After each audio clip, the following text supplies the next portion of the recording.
So guess who's back?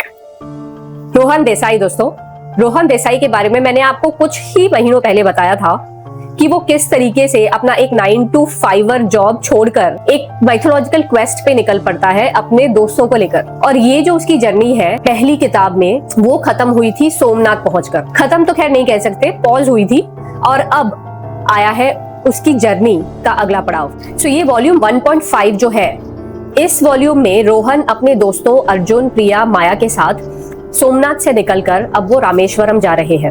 तो अब रामेश्वरम में उनके साथ क्या घटित होता है, पर्सनल लेवल पे एज अ ग्रुप किन तरीके की घटनाओं को वो फेस करते हैं, कैसे सिचुएशंस को फेस करते हैं, ये सारी चीजें बताई गई है इस किताब में, which is Kedarnath the secret of the Bhimshila.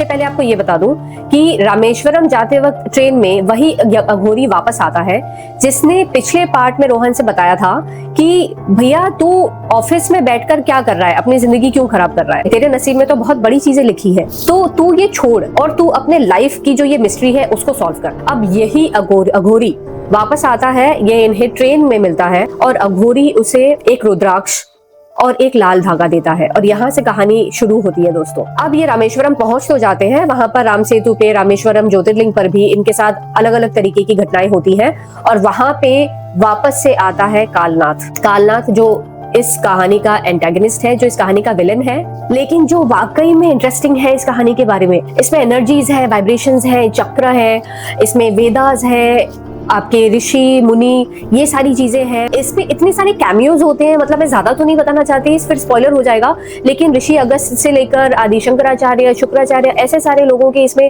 Cameos भी हैं, देवी देवताओं के कैमियोज हैं। जो बिल्डअप है वो बढ़ता ही जा रहा है, सारे एसएफएक्स, वीएफएक्स बहुत ही डिटेल्ड तरीके से डिस्क्राइब किया हुआ है और शायद यही वजह है कि इतनी मोटी किताब होने के बावजूद भी मैं इसे रख नहीं पाई। सो ये कहानी है Kedarnath the secret of Bhimshila volume 1.5 fire of faith की। आप वॉल्यूम 1 जो कि सोमनाथ में घटित होती है और वॉल्यूम 1.5 जो कि रामेश्वरम में घटित होती है, इसे पढ़ना बिल्कुल भी ना भूलें।